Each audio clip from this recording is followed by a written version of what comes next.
මෙහෙ කුකරි කම්පිටිෂන් එකට ගියේ ජජ් කෙනෙක් තරඟකරුවෙක් කුකුලෙක් රෝස් කරලා තියනවා දැකලා ඒක අල්ලලා බලලා ඒක රස්නේ නැහැ කියලා එහෙම්මම ඒකට ලකුණු 0යි කියලා කියනවා. එතකොට විනාඩියක් ඉන්නේ ගියපු කන්ටෙස්ටන්ට් ඒක කපලා ඇතුළ පෙන්නද්දි ඒක හොඳටම රත් වෙනවා. මේක බලන කට්ටිය ෂොක් වෙද්දි එයා කියනවා ඒ වුණාට ඒත් ඔයාට 0යි. මොකද මේක බලද්දි හරියට ලස්සනක් නැහැ කියලා.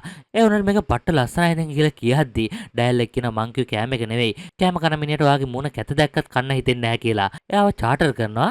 දැන් දෙවෙනියට මාළුවාව තියලා අම්මුතු ඩිෂ් එකක් රෙඩි කරලා තියෙනවා. ඒකත් මාළු එක වර්ගයක් නෙවෙයි වර්ග 4ක් එකට එකතු කරලා සුපිරි මාළුවෙක් වගේ හදලා එක පැත්තක් ෆ්‍රයි කරලා අනිත් පැත්ත උයලා තියෙනවා. ජජ්ජුත් මේක මෙහෙමනේ හැදුවේ කියලා කියලා. හැබැයි මේකේ බලද්දි නිකන් හෙන ගහපු මාළුවෙක් වගේ කියලා. ඒකටත් බින්දුවක් දෙනවා. ඊට පස්සේ තුන්වෙනියා ටෝෆු කියන කෑම එක ගොතු පිළිමයක් වගේ හදලා තියෙනවා. ඉතින් ඒක ටච් කරලා බලලා දවස් කීයක් කියාද මේක හදන්න කියලා අහද්දි දවසක් ගියා කියලා කියනවා.